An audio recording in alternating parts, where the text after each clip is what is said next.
ambapo tunaingia katika ibada yetu ya kwanza, ambapo kila siku inaanza saa 3 hadi saa 4. Basi katika hali hiyo tufunge macho tuombe. Baba, ni asante kwa sababu ya siku hii ya leo. Tazama Bwana, tunakabidhi wenzetu walio njiani kuelekea mahali hapa mikononi mwako, na wale ambao tumefika ukatuhudumie, waliovunjika moyo popote walipo, watie moyo wagonjwa waweze kuponya, tupatie ufunuo wa utukufu wako, kwa jina la Yesu na kuamini. Amen. Basi karibu tena, na siku ya leo tunaendeleza ile somo letu la spiritual maturity, spiritual growth, ama ukuaji wa kiroho. Wacha nifanye leo recap kwa ufupi ili tu proceed ahead. Tulisema ya kwamba kukua kuna namna 3 ya ukuaji. Kuna aina 3 za watu. Aina 3 ama namna 3 za watu. Mtu wa kwanza anaitwa mtu mtaifa, mtu ambaye hajaokoka. Huyo anaitwa mtaifa, mtu ambaye kwamba hajaokoka. Na mtu anaweza kuwa anakuja hata kanisani lakini hajaokoka. Lakini nashukuru kwa sababu Yesu alisema kwamba tunawaacha magugu yakuwe pamoja na ngano. Na pia vile vile kuna yule mwenye mkulima wa shamba. Wakati mwenye shamba alikuja akasema kwamba ikaweze kwa kukata ule mti, yule mwenye shamba, mchungaji shamba, alisema hapana, mti usikatwe, tuipatie mwaka mmoja itamwagiwa maji na itoe mbolea, ili kwamba labda mwezi ujao ama mwakani wele ikaimprove. Kwa hivyo wako kanisani lakini bado hawaelewi mambo ya Mungu, hawawezi kumpendeza Mungu, na pia wamejawa na hekima ya ulimwengu ambao imedhibitiwa na shetani. Pia vile vile wanaenda kimwili, hawana Kristo na wajui haki yao katika Kristo. Pia maandiko yanasema kwamba akili zao zimetiwa giza. Alafu sasa tuna mtu wa pili anaitwa carnal man, ambapo ni Kristo mchanga. Ukitoka kwenye mataifa unazaliwa katika wokovu, unakuwa Mkristo mchanga. Huyu bado anatembea kulingana kimwili, bado haelewi dhambi ni nini. Hujikuta ya kwamba amerudia wale marafiki zake wa zamani na akafanya yale mambo ambapo alishaacha. Kwa hivyo tena ndio maana kwenye kitabu cha Wakorintho wa kwanza 3:1 Paulo aliona kwamba waliokoka kwa miaka mingi lakini walikuwa hawakui, wamebaki pale pale. Ndio kifika kato naongea kuhusu Wakristo ambao mtu anakuwa kanisani miaka nenda miaka rudi, lakini bado anakuwa mtoto mchanga. Bado mtu huyo anafananishwa na behave like the world. Kumtofautisha huyu Mkristo mchanga na yule ambaye nimesema mtu asilia ambaye hajaokoka ni vigumu. Maana huyu amekuja kanisani na bado habadiliki. Hapo sawa sana yule ambaye haji kanisa. Tena yeye kila upepo, ufundisho likitokea tu linambeba. Yaani zile revivals zote, makanisa mageni mapya yafunguliwa yote, akisikia kuna mhubiri mgeni ameingia katika yuaenda watu kama wale. Tena wale wako na wanawashwa masikio. Yaani kwa Timotheo wa pili mlango wa 4 mstari wa 3 maandiko yanasema kwamba wana masikio ya kuwashwa. Kuna mafundisho ambapo wanapenda kusikia. Kama wengi hupenda sana mafundisho ya kufanikiwa, prosperity ama healing ama revivals, huyo ni Kristo ambaye ni mchanga. Kwa hivyo this kind of man does not know his rights in God. Huyu Kristo ambaye ni mchanga kwa level ya pili haelewi haki yake katika Mungu. He walks according to the flesh and desires of this world. Bado yeye alipoamua kuokoka, anafikiria kwamba aliokoka ili kwamba akaweze kuishi na wokovu wake. Yaani anategemea baraka ya ulimwengu huu. Again, he will not experience all the blessings that God wants him to enjoy. Huyu mtu, chukua microphone ya pili kule. Huyu mtu bado hatafurahia haki zote kamili zake, zote. Then leo hii naongea kuhusu mtu wa 3, anaitwa the spiritual man, ambapo ni mature Christian. Kama nilivyotangulia kusema kwamba somo hili ni kwamba likaweze kusaidia wewe kujua kwamba uko katika level gani. Nimeongea carnal man ambaye ni mtu ambaye hana Mungu, mtu asili. lakini bado yaje kanisa. Alafu kuna huyu mchanga ambaye ameshaamua kuokoka, anang'ang'ana, yani anajaribu kuenda kama Paulo anasemavyo, yale nipendayo kutenda silitendi, lakini yale nisiyopenda kutenda hujikuta ya kwamba nimetenda.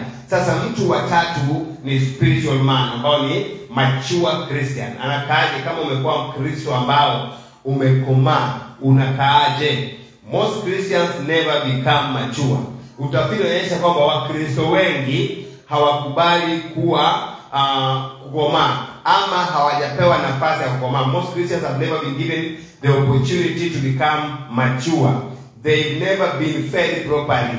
Wakristo wengine hawataki kukomaa, wengine hawajapewa nafasi ya kukomaa, wengine hawajafundishwa mafundisho ambayo ni muhimu, ya kwamba inafaa mtu asimame kwa miguu yake yeye mwenyewe, ajiombee yeye mwenyewe. Wengi hawajafundishwa kwamba majaribu haimaanishi ya kwamba kuna makosa umefanya. Yaani hii imekuwa na Wakristo wengine kanisani miaka mingi, lakini bado anaamini kwamba mtu akipakana na magonjwa ni dhambi tu amefanya. Mtu akipakana na matatizo ni dhambi tu amefanya. Sasa hawajapewa mafundisho muhimu. Kwa mfano, sisi hatuponywi. Sisi tunatembea katika uponyaji. We are not coming just to be healed. We walk in health. Tunatembea katika imani ya kwamba uponyaji ni chakula cha mteule. Sasa lakini the spiritual man is one who knows what belongs to him in Christ and takes advantage of it.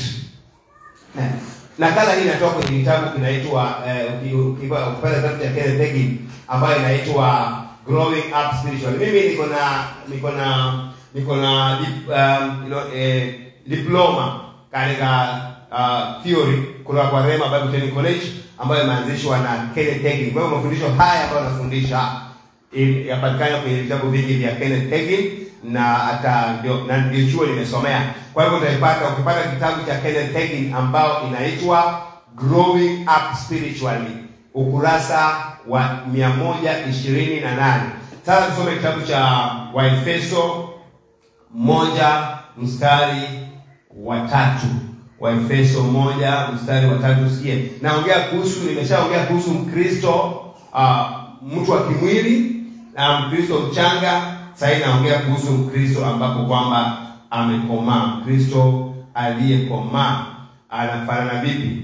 Anasema hivi, Waefeso mlango wa 1:3 anasema nini? Ambao zamani sisi sote nasi tulienda katika hayo kati yao, katika tamaa za miili yetu, tulipoyatimiza mapenzi ya mwili na ya nia, tukawa na tabia yetu watoto wa hasira kama na hao wengine. Zamani, ukumbuke nilipoanza somo hili nilisema hakuna mtu ambaye huzaliwa akiwa amekomaa. Watu wote huzaliwa wakiwa watoto wachanga. Wanakuwa wachanga, wanakuwa katika utoto, wanakuwa katika ujana, ndio baadaye wanakuwa katika utu uzima.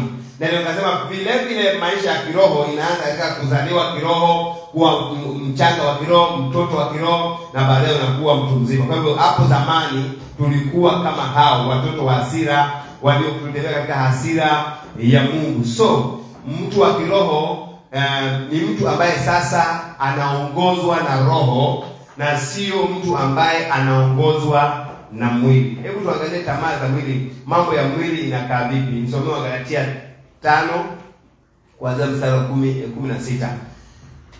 Tuipitie hapo. Kwa hivyo mtu ambaye amekomaa sasa haongozwi na tamaa ya mwili tena. Ndio kwa nasema kwamba sio mimi niishie, bali sasa ni Kristo anaishi ndani yangu. Mimi nikiishi huwa sijali kama watu nasema nini kunihusu, mambo gani yanaendelea, mimi sitaki kujua, kwa sababu najua maisha yangu ya kwa mikono ya Mungu. Mature Christian hatembei katika mashindano ya ulimwengu. Soma hiyo kwa Galatia 5:16 inasema vipi? Tusikie. Kwa Galatia 5:16. Basi nasema enendeni kwa Roho. Sasa enendeni kwa Roho, wala hamtatimiza kamwe tamaa za mwili. Na mkienenda kwa Roho hamtatimiza kamwe tamaa za mwili. Endelea.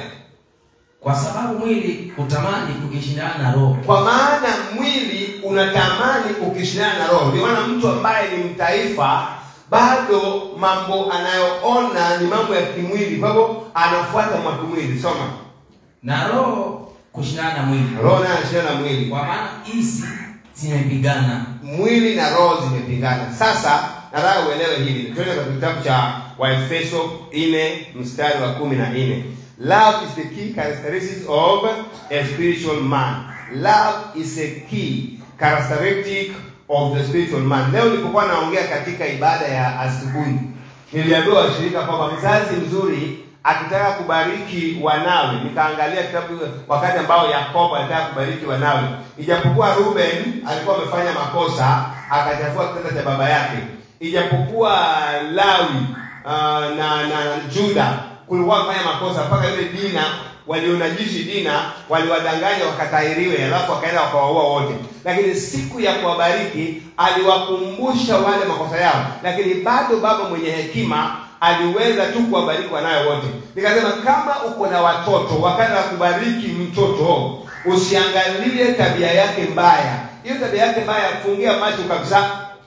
Hata ukimwona nyumbani mwambie tu uzuri wake. Wewe endelea kuona uzuri wake. Na this will apply also to yourself. Maana vile unavyojifikiria ndio inakuja kutokea katika maisha yako, na hivyo ndivyo watu watakapokuchukua. Kama wewe ni mtu wa kuongea kinyume, marafiki zako ni watu wa kinyume. Kama ni mtu wa kupuuza mambo, hata marafiki zako wanakuwa wale watu tu wa kupuuza mambo. Lakini kama wewe ni mtu wa imani, kuongea maneno mazuri, positive, maneno ya ushindi, wale watu unaoshirikiana nao, marafiki zako, wanakuwa ni watu wanaoongea maneno ya kutia moyo, na mnatembea nyote katika ushindi. Kwa hivyo characteristic ya kwanza ya mtu ambaye amekomaa ni upendo. Hebu soma hiyo mahali tumesoma. Nimesoma Efeso 4:14. Tabia ya mtu ambaye sasa tunaongea kuhusu mature man. Efeso 4:14 mpaka 15.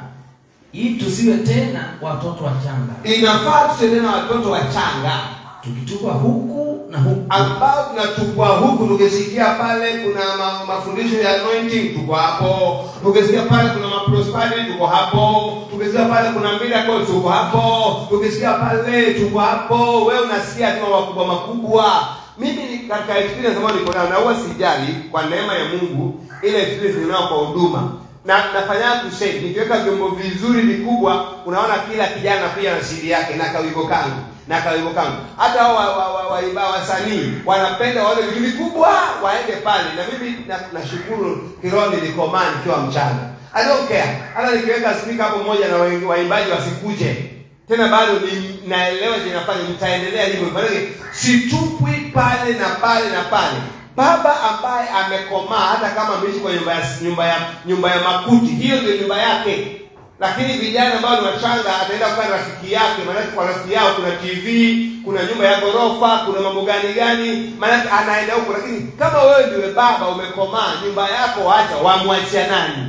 Tusitupwe huko na huko. Lakini hii itategemea kama utaikuwa foundation nzuri ya waraka wa kwanza wa Petro 2:2 ya kwamba tutamani maziwa yasiyogoshiwa ili pale kuwa katika imani. Endelea, tusitupwe hapa na pale.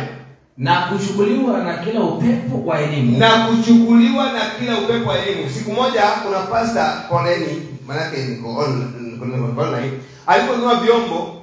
Kuna vijana walihama makanisa yao wakarundikana pale, kwa maana pale ndio kuna vyombo. Lakini siku ambao yule alinunua vyombo pia ni mchanga wa kiroho, siku ambao anahama na hizo vyombo, na hao pia anahama naye. Huko ni kutupwa. Waliobaki ni wachache. Na hiyo kubebwa na upepo, maana yake uwezi kwa vijana ukawaacha kwenda, kwa maana yake wamenunua mitambo mipya. Okay, sina midada, mimi nanunua vipi ili karibu na nunua hapa. Na nitanunua set nzima, guitars, drums, tunaziona hapo madhabahu. But we are not being carried. Mature Christian is not carried away with the winds. Tuendelee mbele. Kwa ila ya watu, kwa ujanja. Kuna kijana wangu niko naye hapa, nampongeza. Nimekaa naye hapa almost 10 years. Na wakati alipokuja hapa, wachungaji walimfuata, wakamwambia I'm wasting him. Unafanya nini Pastor Wino? Anakuesti yule. Na nikamwambia nilimwelimisha. Nilimwambia kama pastor anaweza kuchukua ya kwamba uende upigie keyboard kwa maandishi akuandikie mshahara. So amesema mimi nakuwezi maana sikulipi. Ukienda huko na wewe unayekaa kama msanii wa kanisa, pastor aikwambia kwamba uende upigie vyombo kwa malipo. Let it be in writing. Hata vijana wangu mnao perform melodies kwa Grace Abundance. Yaani I'm building something very strong. Hapa kubomoa haitakuwa rahisi. Pastor anakuambia wewe una kipawa, mwambie let us put it in writing na kuwe na witness. Kwa kijana hata mimi nitafurahi nikiona umekaa huko na hiyo shilingi 15,000 waliosema ama 20 utukane njiani salimieni Bwana asifiwe, na hizo pesa anakupatia because hata nikisoma mpaka university bado babangu anabaki kuwa babangu tu. Utaninulia soda ya hiyo ambayo umepewa huyo na huyo pastor aliyekuajiri na tuendelee mbele. You see? Hapo sio kuambiwa unatolewa na ujanja. Maana hiyo ndio kuna kitu fulani. Au tutafanya kitu fulani unadanganywa. Yaani ujanja wao mimi nielewa tangu 1995. Na kuna marafiki zangu wengi hapa Malindi ambao wanazeeka, wana umvi. Wana watoto waliowazaa nje ya ndoa huko wanaitwa babu. Lakini bado unaona yeye na gitaa kila saa. Na kuna wachungaji wamekutumia. Nilisema mimi sitakubali kutumiwa. Nitaondoka nikaanzishe, maana na kipawa cha kuimbaji. Mimi najua kupiga hata gitaa sina hapa, lakini ikija tunaona nipiga bass vizuri sana. Keyboard tunapiga. Kana watu wanacheka. Mimi drums nikiwa kijana nilikuwa napiga ile kanisa letu wa Mombasa. Drum set napiga. Lakini nisikia wale mtu aenda huko baadaye anasema wachungaji wamekutumia. Wamekutumia vipi? Maana tulionyeshwa vitu na ukafuata kwa ujanja na haisaidii na chochote. Lakini hapa kwangu nilikwambia kwamba lazima ulipe gharama. Pastor Wino. Endelea mbele. Tusibebwe na upepo. Songa mbele. Tukizifuata njia za udanganyifu. Tukizifuata hizo njia za udanganyifu. Mimi napendaga juzi bwana mmoja ameniona akaniambia, "Wewe nakujua siku ile kwa mazishi hata juzi kwa ngogo alikuwa ananiuliza, mbona haukufanya zile mapeke yako?" Maana akasema mimi napenda kuimba nyimbo za kisecular. Of course babangu aliniuliaga redio kabla sijaingia shule. Sasa kuna mwimbaji alikuwa anasema, "Nimegundua siri maishani. Mwanadamu hupenda anayemdanganya. Ukimwambia ukweli, hamtaelewana kamwe."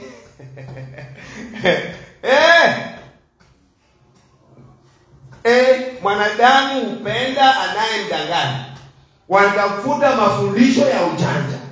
Kuahidiwa vitu ambavyo haviko, lakini hapa naenda hapa nake wewe. Basi mimi Mungu amenipa neema ya kuongea ukweli. Na mimi nikwambia kitu, nikiamka usiku nitakwambia jana nilikwambia hivi. Lakini madamu apendi hiyo. Anapenda akiambiwa, "Njoo nitakuipata." Nitanenio. Mwimbaji mmoja anaitwa Musa Juma. Alisema usifuate anayedanganya watu leo natoka Dubai, kesho naenda Paris. Msichana huyu. Anamdanganya mvulana na msichana eti natoka huko Dubai kesho naenda Paris. Sasa namfuata eti kwa sababu ana gari kubwa. Na ni uongo mtu. Mafundisho ya ujanja. Songa mbele. 15. Lakini tuishike kweli katika upendo na kukua atutumikie yeye katika yote. Lakini tushike ukweli katika upendo. Na nasema hapa madhabahu niliambia watu nikikaribisha kuhubiri hapa kanisani, madhabahu yangu sio ya kuteta. Onya watu lakini katika upendo. Tukemee. Mimi wanamsafu sana watu. Naona mtoto anakuja kama anania. Kuna mtoto wangu hapa. Mtoto wa mshirika huyu anaitwa Ethan. Anakuja pale ofisini. Pasa, nataka maji. Sasa anakuangalia macho, anaangalia macho, unampatia hiyo maji, anaikunywa na anakuangalia macho. Anakunywa na anaangalia macho. Anamaliza na kikombe mezani, anaondoka anakuangalia macho. Yale macho yake ya yule mtoto inaona mpaka moyo wako. I tell you. Na si mtoto tu. Hata mkeo mnapoongea, hata mnapolala. Nikuangalia macho. Anakuona haya maadi unamueleza kweli au bandia. So if you are addressing in love, people will know. Hata mtoto anajua, hata mwenda wazimu anajua. Juzi mmoja na mimi na roho hiyo kweli sijui. Hata sijui nifanye vipi. Nikiingia kwa kefu naona wamekuja. Lakini nimejifunza kwamba mmoja alikuwa ameniandama sana. Sasa mimi naingia namwambia mwenye kefu, huyu akija wao mnampatia nini? Basi nendeni mpatie mimi talipa. Na asijue nimewapatia. Maana si lazima ajue hata kufuata mpaka nyumbani. Sasa mimi napatia. Sasa juzi nimeenda kule Gede tunakula kwa na kazini wangu. Naongea bibi ya kweli. Mimi damu yangu shikana kila mtu. Sasa amekuja amesema nataka na mimi nataka kukula. Na mimi nataka kukula. Wewe kabla yangu utakula. Wewe tampeke yake. Kanimuuliza anakulaga nini? Haya, na anapewa sema na kusukuma anasema nataka samaki. Hiyo yako. Kaambia waiter kamchukulie samaki. Alipochukua na kutandika, ile sasa anatandika. Mapepo yamegeuka. Namwambia tubutu kwa jina la Yesu. Maana ni mapepo sio yeye uelewe. Sio yeye mwende wazima kwamba anakupiga, sio yeye anakuambia anakupiga. Ni mapepo yako ndani yake. Wacha tusiende huko. I will just say that ikiwa una act in love, hata maana nganga na wachapaka kofi, lazima dadini nimekuja nichape tena. Because they have seen this man hana ill motive, hana ubaya. Ni tofauti na wachungaji ambao anakudanganya kucheka kwa mdomo lakini moyo anakuchukia. Pretenders. Hata Mkristo mchanga, hata ule mwenye asili wa kiasili, yeye anakudanganya kwa mdomo na sasa macho ya mwanadamu huangalia mpaka moyo. Tukemee lakini kwa upendo. Mtu ambaye amekomaa kiroho amejaa upendo. Hata akikuonya anakuonya katika hali ya nini? Ya upendo. Spiritual man is one who is governed by spirit and not by flesh. It is one who has developed fruit of spirit in his life. So this man nimesema kwamba the love is the key characteristic of a spiritual man. Love, upendo ndio ufunguo. Tutamtambua mtu ambaye amekomaa kiroho kwa upendo. Na hii itajulikana wakati umekwazwa. Wakati umekwazwa ndio utakujua kama kweli umekomaa ama bado uko mchanga.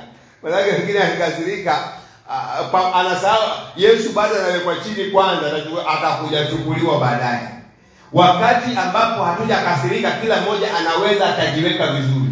Lakini wakati ambao umekasirika ndio utajua huyu ukweli wake ni vipi. So this person, mtu ambaye amekomaa kiroho, he is founded in the word and does not change his action when adversity and what? Circumstances come. Narudia sentence. A mature man is founded in the word and does not change his actions when adversity and circumstances come. Ukitaka kwamba mtu amekomaa ni wa kiroho, mtu huyu amewekewa misingi. Yaani msingi wake ni neno la Mungu. Hata akiwa amekasirika atakumbuka neno la sema nini. Nimekwazwa kweli, nimeumizwa, nimejeruhiwa, nimedhulumiwa, lakini neno la sema nini. Kwa sababu utajua kwamba huyu mtu sasa ni kweli amekomaa. Kwa hivyo utaona habadiliki wakati majanga yakikuja, wakati masaibu yakija, lakini wakati mambo ikiharibika habadiliki, bali anamtaja Mungu. A mature individual is the same when alone. Sikia hii vizuri, sentence nzuri. Hii very strong. A mature individual is the same when alone, when in church, when with believers and when with unbelievers. Mtu ambaye amekomaa kiroho, jimwana. Kama ukishakomaa kiroho, utakuwa ndivyo ukiwa kanisani, ukiwa peke yako, na ukiwa na watu ambao hawajaokoka. Lakini mtu wa kimwili akiwa kanisani anajifanya wa kanisa. Akienda akiwa peke yake, mambo ambayo atafanya peke yake, because tabia yako ni vile ulivyo ukiwa peke yako. Anabadilika kwa peke yake. Alafu akiwa na wale ambao hawajaokoka, tena huko ndio sasa yuko kabisa. Tena unakuta anaongea vibaya kuhusu kanisa, anaongea vibaya kuhusu wachungaji, anaongea vibaya kuhusu watu wa Mungu, anaongea vibaya. Huyo mtu hajakomaa. Lakini mtu ambaye amekomaa niko hivi nilivyosikiliza, mimi niko hivi nilivyo, naongea nikitabasamu hivi, na nilifundishwa. Nashukuru Mungu, manake Bwana aliniteua. Kanisa linakuwa. Niliambiwa kama naweza kutabasamu hapo madhabahuni, inafaa nikiwa niko madhabahuni tabasamu, nikiwa nyumbani ili tabasamu hapo madhabahuni mke wangu na watoto aipate hilo tabasamu. Nikitembea njiani watu wapate hilo tabasamu. Sio yule mtu ambaye anacheka hapa madhabahuni, nikifika nyumbani watoto wangu wakiulizwa kama mimi ni pastor kweli, wanashangaa, huyu ni pastor? So ikiwa hapa madhabahuni naweza kusimama nikakemea, hata nikiwa nyumbani naweza kemea. Na hata nikiwa njiani nitakemea. Paulo anasema yale tunaongea kama hatupo, tukiwepo tuongea hayo hayo. Mtu ambaye amekomaa change with climate. Mchanga kiroho akisikia mahali mambo yabadilika, anabadilika kama kinyonga. Wakamba waliimba, Wakamba nao mlinipa dawa gani? Anasema kiwe wamuike kaleta kimbuia wacho kimbunukia liula. Kimbu ni chameleon. Asema wapendwa wa kiroho msiwe kama kinyonga. Kazi ya kinyonga ni kujibadilisha. Akija kanisani anajibadilisha. Mbona badilika? Sasa Mkristo mchanga tabia yake kubadilika. Kienda kule kwa wale yeye. Lakini mtu amekomaa anabadilika vile alivyo. A mature person does not change with ups and downs of life. Mkristo aliyekomaa masaibu ya maisha amfanya badilike. Masaibu na vile hawakufundishwa kwamba hiyo masaibu unayopitia ndio anakufundisha ili akili ifunguke. Kama ungelijua, niliongea Jumapili iliyopita, unapokosana na mumeo unajua kwamba ndoa inataka mfahamiane. Ndio maana mumeo alikuja real vile alivyo, alafu akija real vile alivyo na wewe ukaja real vile ulivyo. Sasa mkishagongana mtajua huyu mzee hiki kitu ndio wapendi, na wewe mzee pia umejua huyu mama hivi huwa hapendi. Kwa mgongano ndio inafanya watu wanaishi pamoja wakijuana. Lakini ukiishi kudanganyana na ukuta mmeficha, ndio siku moja kuja zikitoka mnaachana. Mtu wa kiroho kweli habadiliki hata kama mambo ni magumu. Okay. Kwa mfano, kuna watu wawili hapa tunaongea kwayo. Ukisoma Samueli wa kwanza mlango mzima wa 15, utasoma mwenyewe kwa wakati wako. Ni story ndefu. Wakati ambao Mungu alimwambia Sauli aende amue Waamoni na amue mfalme Agagi amue. Yeye alipofika huko akaona tamaa, akaona wasichana warembo, akaona kondoo walionona, akaona mbuzi walionona. Kufika kule akabadilisha, akamchukua mfalme Agagi aliyemwambia, aliambiwa aue, yeye akamchukua kwa sababu ya tamaa, akamchukua akiwa mzima. Wale ng'ombe walionona akawachukua aenda nao, na kondoo walionona akaenda nao kule nyumbani kwake. Wakati Samueli alipokuja akamuuliza, mbona nasikia vilio vya kondoo? Asema ni watu. Ni watu. Wale watoto wa kiroho wanapenda kusema mimi ni marafiki waliambia tuende klabuni. Wanapandikia watu wengine. Unajua ukishakomaa hata kwa ndoa, wewe mama unakubali hii ni kosa langu, unaibebea msalaba. Baba unakubali hii ni kosa langu. Lakini kama bado wewe masaibu unabandikiaga wengine, unasema si mimi. My friend, you are still far away from maturity. Uko mbali. Lazima ufike wakati wa kubali kwamba this was my mistake. Kwa sababu Sauli alitaka kauchanga, licha la ufalme anasema si mimi, ni watu wameniambia nichukue ndolee Bwana kafara. Wewe umekuwa kuhani lini? Maana kuhani Samueli ndiye anatoa kafara. Wanakuambia utoe kafara kama nani? Kama nani? You are a king. You are not a prophet. You are not a priest. Samuel alikuwa priest and also a judge. So mantle yake ilikuwa tofauti. The same as King David alikuwa prophet, also a priest. Lakini huyu alikuwa ni mchungaji tu wa nilio. Papunda. Sauli huyu alikuwa anatafuta punda za baba yake. Ngoi.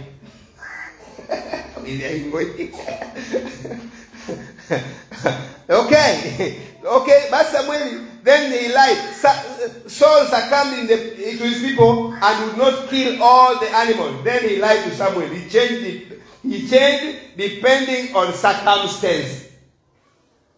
Mambo yalibadilika na yakabadilika. Wewe unabadilika na mazingira. Ukijikuta kwa wale ambao hawajaokoka, wewe pia uko humo. Mastori hayo unayajua. Mimi nakwambia ukweli, hata naimba hizo nyimbo za secular, lakini huwezi kunipana nimeenda kudansi hizo. Naziba tena hela zile parts ambazo ziko na mafundisho. Ndio nachukua because hiyo ndio part of wisdom ambayo nilipata katika huo uimbaji. Mimi kwa mfano nilikuwa mdogo nilikuwa nasikia inasema imekuwa baba niache nitembee. Nitembee ndio nijue dunia na dunia mumbe ni shida ukumbuke baba. Nitembee ndio nijue dunia. Asema kwamba siku moja baba utaniacha na hao wanadamu viumbe wenye roho mbaya. Utakufa uniache na hao wanadamu viumbe wenye roho nzuri. Si babangu sasa ameaga, si ameniacha na hao viumbe wengine wenye roho mbaya, wenye roho nzuri. Na tuko hapa. Jana nilikuwa niko kwa mazishi kule Jilore, nikasikia Bishop Emmanuel Karisa akisema, utashangaa kwamba watu wazuri ndio wanaaga, alafu ule ambao humpendani na yeye amebaki. Sasa unashangaa Mungu usingechukua umechukua huyu ambaye simpendi. Lakini Mungu ni nani? Maamuzi ni yake. Anachukua yule ambaye amempenda. Praise God. So don't change the circumstances. Now, tunapata King David. Hiyo utasoma kwenye King David chapter. Hakuna chapter ya David, si ndio? 1 Samuel chapter 30 verse 6. And then 22-25. David stood firm when all were against him. Wakati wote, hebu nisomee mstari wa soma Samueli wa kwanza 30 mstari wa 6. Tuone tofauti, contrast between David and Saul. Mfalme aliyekaa katika uchanga maisha yake yote mpaka akapoteza ufalme, na mfalme aliyekuwa mtu mzima akiwa na miaka 16. Yule mwingine amecompromise, alipoona manono. Na wana feel kama na repeat myself, lakini John Wesley alisema kama uweze ku repeat yourself, sijui ni Branham mama ni Wesley. Alisema kama uwezi ku repeat yourself, then you are not a good teacher.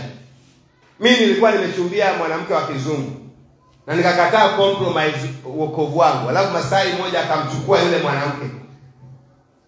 Walizaa naye mtoto mmoja wa kisichana.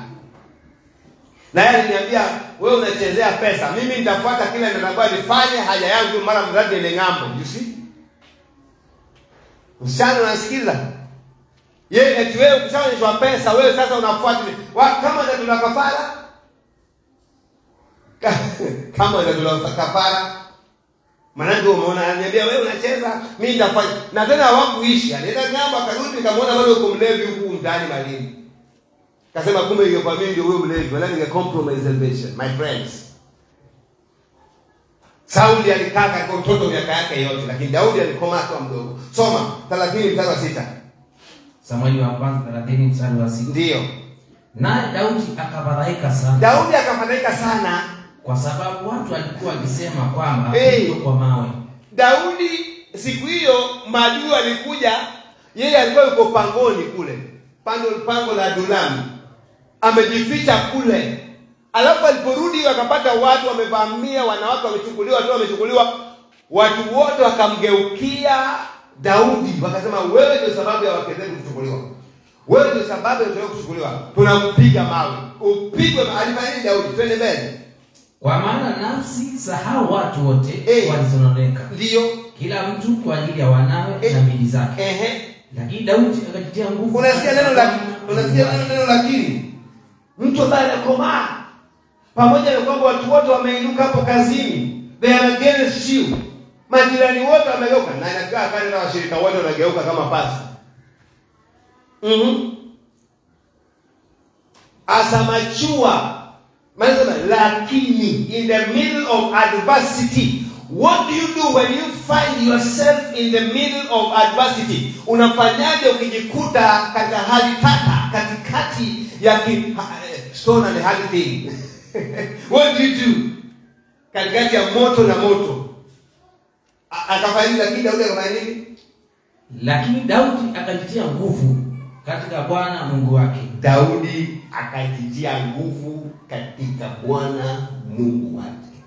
Spiritual man, mature person, but you have the word of God. Manake hii ndio unaikumbatia katika Bwana. Huyo Bwana unapata katika neno. Wewe mambo ya masaiba kupata, what do you say? What do you do? Na mimi nasema majaribu ni mtaji. Nasema kadri tujaribiwapo tunakuwa kiroho. Majaribu ni mtaji ya kutuongeza imani. Aliyeianzisha ni Yesu mwenyewe. Ndipo tunasema tutavumilia. Acha tuteseke, ulimwengu tutese. Watu simange, watu nene mabaya. Hatutautupa ujasiri wetu. Tutaendelea kumfuata Yesu. What do you do? Mambo yako magumu.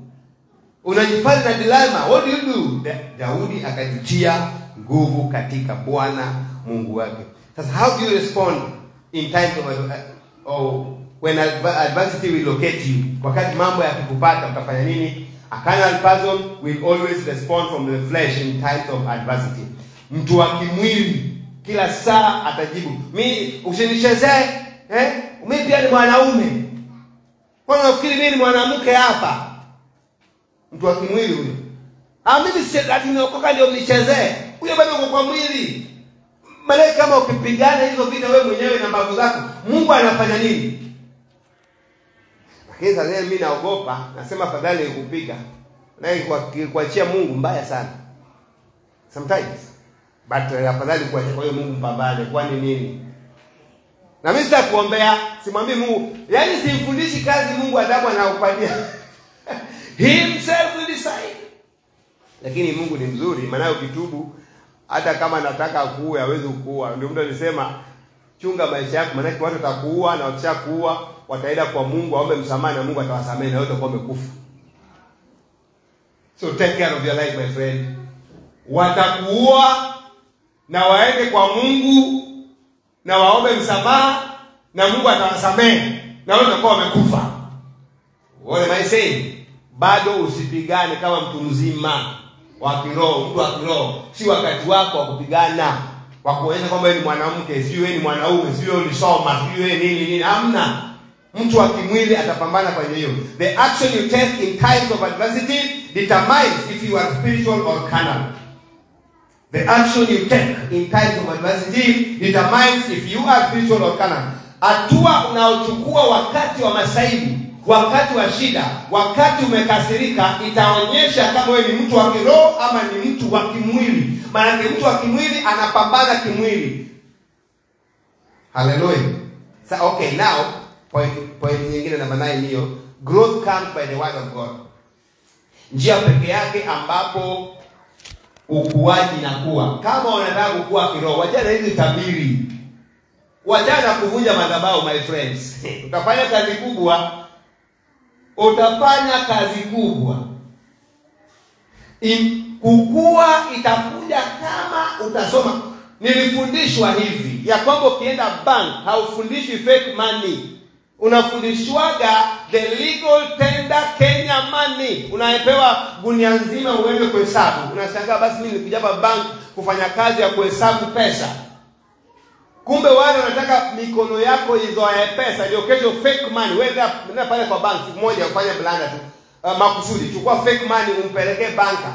Hata akirija pale kwa ile machine atashika kwambia hii ni fake because mikono yake imeelewa the real. Ndio maana nasema Wakristo tufundishwe ukweli, the real word, pure word. Ili hiyo fake inapokuja ukishika unajua huyu ni fake. Na mimi hiyo nimenisaidia, mimi nimeokoka nimeokoka kukiri Yesu miaka 15, nimebatizwa miaka 9 na nilifundishwa legal tender. Neno piwa neno la Mungu. Ukija fake na kuambia hii ni fake because I know the real one. Ndio maana hapa katika Grace Abundance hata bambanya mafundisho ya uongo na kweli kanisa ijaye. Amna, tutaongea ukweli na hao watakuwa watu 10 ambapo wanaelewa chenye wanafanya. Yes, na hiyo very strong church. Hii imekuwa tempted kupinduliwa mara 4, kupasuliwa hii Grace Abundance 4 times. Hata latest imekuwa hivi karibuni. But haikuwezekana because we teach the genuine thing. Lakini pia mtu ukiamua kwenda tunakurelease. We know what we are doing. You see, hapa ni expert. So God come soma kitabu cha Petro wa pili. Petro wa kwanza mlango wa 2:2. Growth comes by the word of God. Soma tena Petro wa kwanza mlango wa 2 mstari wa 2 kwa haraka tukienda na mwenye kinanda afike pale. Leo hatuna time ya quest, tuko na kwenda kwa ufariji leo. So tunataka kwenda speed. Soma. Kama watoto wachanga waliozaliwa sasa hivi, yatamanini maziwa ya akili yasiyogoshiwa. Tamanini maziwa ya akili yasiyogoshiwa, ili kwa hayo mpate kuukulia wokovu. Ili kwa hayo maziwa yasiyogoshiwa mpate kuukulia wokovu. Tamani neno la Mungu. Then maandiko yanasema nini? Nenda kwa Korinto wa kwanza mlango wa 3 mstari wa 6. Usikie vile kukua inakuja kama unataka ukue, hata si maombi sana. Na sijapinga maombi. Nikiongea hivi, mimi juzi tumeomba siku 7 hapa. We were praying. Kwa hivyo mtu ambaye ananiukue ni pastor alisema eti maombi hayana maana, you will be wrong because this church, our backbone is prayer and evangelism. Vitu viwili katika hii huduma yetu. But the first one is word of God. Soma. Wakorintho wa kwanza 3. Mstari wa 6 anasema nini? Mimi nilipanda. Mimi nilipanda, tuendelee. Apollo akatia maji. Bali mwenye kuukuza ni Mungu. Bali sasa mwenye kuukuza ni Mungu. Ndivyo Paulo anaongea, anasema yeye alipanda mbegu, alihubiri watu waokoke. Ndio maana mimi macho yangu ilitoka kwa fraternity ya hii world ya Grace Abundance, nikihubiri na kuambia enda kwa mchungaji yeyote ambaye anahubiri gospel. Na nashukuru Mungu, by so doing nimeona kanisa liko hapa kwetu watu wanakuja. Si lazima itaweza kwenda kwa mkutano, andika jina, haya vipi waanze kuambia watu nini. Naambiaga watu choose where to go. And by so doing nimeona nikiripu. Maana sote kuna wapanzi na kuna wanaonyunyizia maji na wenye kukuza ni Mungu. Kuna wangapi niliwahubiria na wameanguka wokovu kesho yake? Kuna wangapi niliwahubiria, sema Yesu Bwana, nimekuja nini haya kuanzia leo. Hapa kwangu hawakuja. Huo bena hawakwenda wakaanguka. Lakini kuna wale ambapo tuliwahubiria wakaokoka, hawakuja hapa kwetu, lakini wameenda kanisa lililo karibu. Na huko walikokwenda wamekuzwa, wakituona wanasema pastor wino huyu ndiye alituhubiria kaokoka. Hata kama yuko hiyo kanisa aliyo anajua kwamba fulani. Ndio kwa nasema kwamba mwenye kukuza ni Mungu. Mimi Paulo nilipanda mbegu, Apollo akanyunyizia maji, lakini mwenye kukuza. Na hii maji nini? Ni neno la Mungu. Then kukua inakuja, so Paul planted, Apollos watered, but God gave increase. Okay, point number what? Nimesema point number 1, decide the sincere milk. Point number 2, Apollo planted. Point number 3, Paul always went back to the churches, strengthening the disciples. Hiyo utapata kwenye kitabu cha Matendo ya Mitume 14:22, confirming disciples. Ndio Catholic wanaita confirmation. Wale wa Catholic, hiyo inaitwa confirmation. Mtu ambaye ameshakaa akafundishwa akaelewa. Now is getting, nilipoanza kujua Kitaliano kidogo nikaelewa maana ya Katoliki. Confirmation. Matendo ya Mitume nyingine 15:41. Strengthening the churches. Alirudi akitia nguvu kanisa. Point number 3 again, Matendo ya Mitume 18:23. Strengthening all the disciples. Kuna confirmation, unakuwa confirmed wewe kama Mkristo. Ili uwe confirmed kwamba wewe ni mwana Grace Abundance. Kwa Catholic unatiwa mpaka mtihani. Ndio maana kutoa Katolikini kwao, maana yake wewe unaongea kwa lugha, wewe unafanya kazi ngumu. Maana yake walikuwa confirmation. They were confirmed. Alafu baadaye wanajenga kama as a body now, kama kanisa Grace Abundance. Na mimi napenda hata mama na baba hapa walisema mbona sikujua nikakuja wakati huo. Na unajua hiyo lugha mnaongea si nyinyi wa kwanza kuongea. Hata kuna mwingine pia alikuja, kuna mbaba alikuwa anaenda kufanya Amisom Somalia, akaleta mke wake na watoto, akaniambia Pastor Wino, nataka watoto jamii yangu ikae hapa kwako because nimetambua ndio mahali pa sawa. Mke wake akakaa, baadaye akaniambia na nimekaa nyumbani miaka mingi, mbona sikujua hii kanisa, ningekuja kitambo, kumbe nilikuwa niko mahali. So sisi ni wa kwanza. Because here hatutaki kubambanya ili kwa sababu niongee nipalilie, labda nipewe mafungu, labda nipewe nini. Mimi biashara yangu ni kupeleka watu mbinguni. Bwana asifiwe. That is my business. Number one, I need money of course, but that's not my business. Number one, not my priority. I need money. Wanaongea kabisa. Nataka nivae kama wengine, niishi kama wengine, lakini hiyo sio kipaumbele kwangu. Kipaumbele kwangu namba 1, twende mbinguni. Sasa wewe wengine ukibarikiwa ukanibariki, si mimi nashukuru. Mzee anasema kweli. Bwana sifiwe.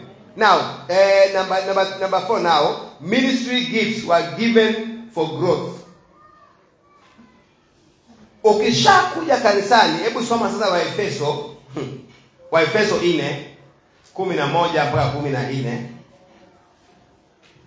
Wakati umekuja kanisani, soma kama ufika haraka na madhari. Waefeso 4:11 inasema nini? 11.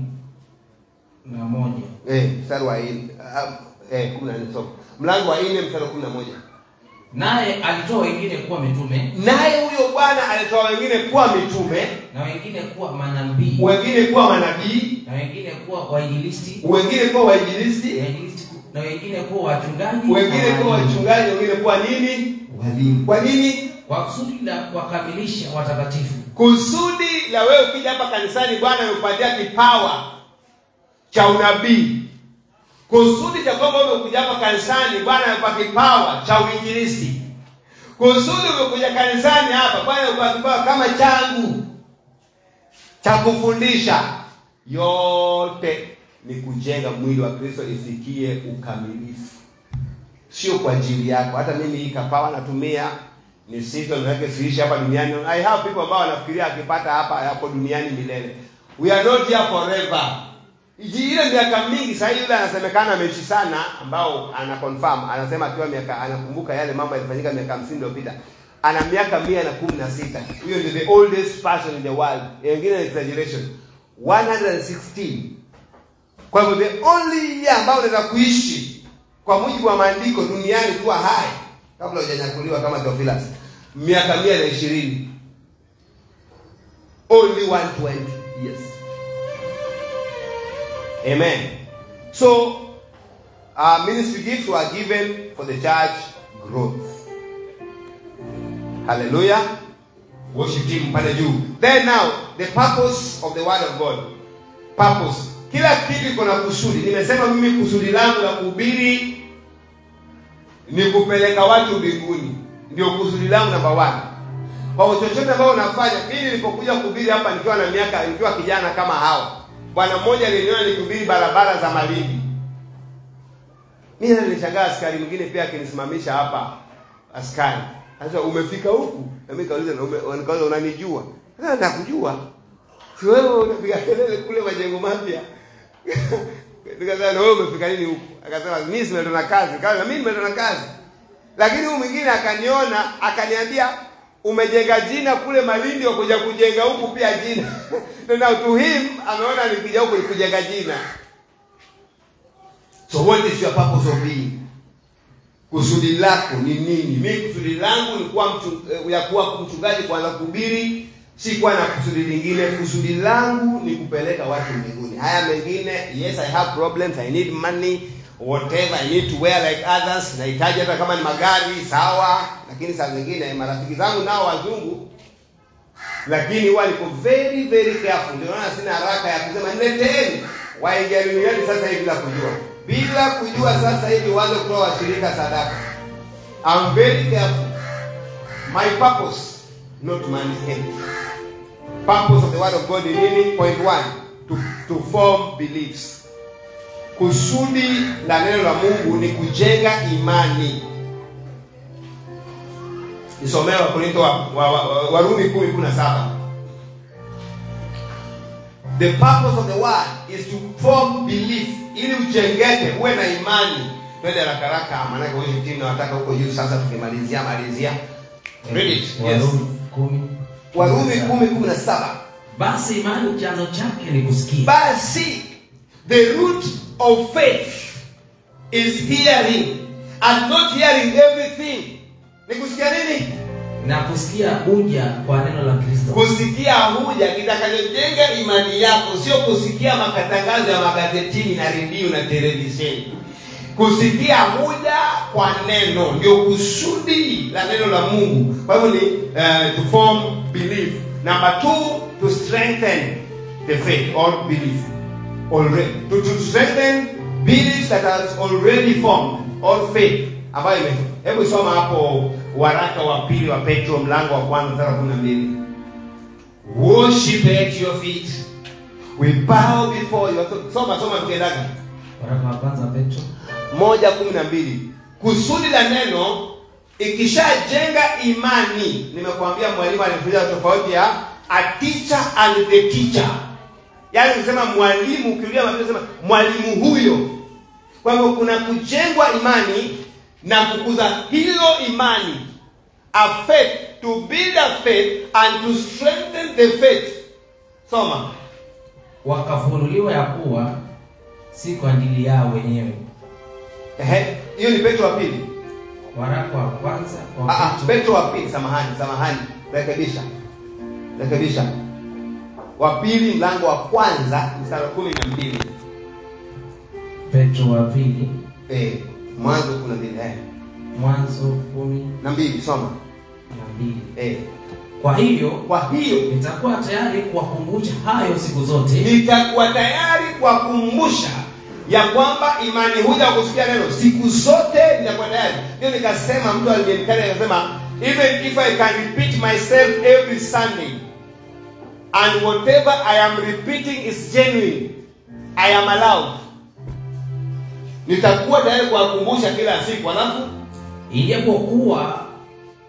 ijapokuwa mmejua na kuthibitishwa katika kweli mlio nayo. Ijapokuwa hivi ushakula confirmation bado Father atakukumbuka usifanye dhambi kubwa tena.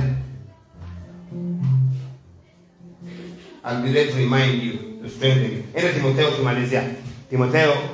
Samahani. Sasa ina kwa maana yake ni wao sasa mama hapa naona chelewesha. Wakorintho wa kwanza 4:17.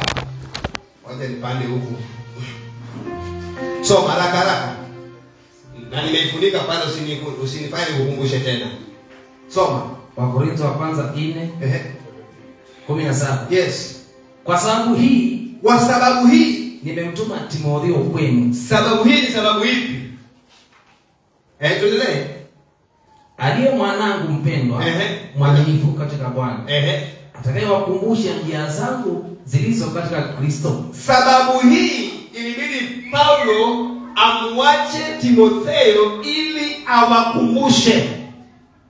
Na mwenyewe Yuda anasema ijapokuwa mwajua tutawakumbusheni. The word. Growth comes by the word. The purpose of the word is to build belief and to create belief and to strengthen the belief or the faith. Ukija kanisani, haya mengine tunaongea, siyapingi uelewe, siyapingi. Mimi sipingi miujiza. Sipingi kuvunja madhabahu, because kama kuna kitu kimeindua huduma hii, na nimeona mpaka Mungu akivunja madhabahu ya uenda wazimu, si mara moja. Hapa ilikuwa pangapalani. Na hapa kushaletwa watu kutoka Masangoni na Msabaha. Hapa msichana mmoja kwa Eunice kafanyia deliverance hapa siku moja kwa revival. Kama nakuja kile jioni, nikamuuliza kule kuabudu kanisa gani liko karibu na wewe? Akaniambia Pepa. Nikamwambia then don't come here now because you are healed. Nenda kwa hiyo kanisa la Pepa, because the most important thing sio Pastor Wino, ni the word. Creating the faith and strengthening So nikiongea kuhusu breaking orders, I'm free of it, but siwezi kuweka hiyo sasa ndio iwe ni doctrine. La sivyo tunataka cult hapa Kiboni. Na uelewe vizuri, cult, mwenye cult akikufa, hiyo cult pia imeenda. Yesu hakufundisha wanafunzi wake kufanya miujiza. Hakuna siku ambayo Yesu alikalisha mitume akawaambia how to open the blind eyes. Uliona wapi? How to cast out the demons. Wapi? Alienda milimani, 10 beatitudes. Heri ni yule, heri ni yule, heri ni yule, heri ni yule. The word, how to live. Yesu akiondoka, hizo beatitudes zimebaki ndani yetu. There was no school of resurrecting Lazarus. He never did that. Na kama angefanya hivyo, angekufa na hiyo miujiza yote ingekufa. I say, ukitaka mambo yafanyike maishani mwako, hata hiyo minira zivunjike, put the pure word inside of you. Utaishi kwa ujasiri. Utaishi kwa ujasiri, na kuna mambo mengine yataachilia ujuae kama yaliachilia vipi. Yatamanini maziwa yasiyokoshiwa ili mpate kuwa Bwana. Simama kwa miguu yako. Nimemwonja huyu Yesu, najua yeye yu mwema. Nimemwonja huyu Yesu, najua yeye yu mwema.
Mwambie maana ametuambia yale mazito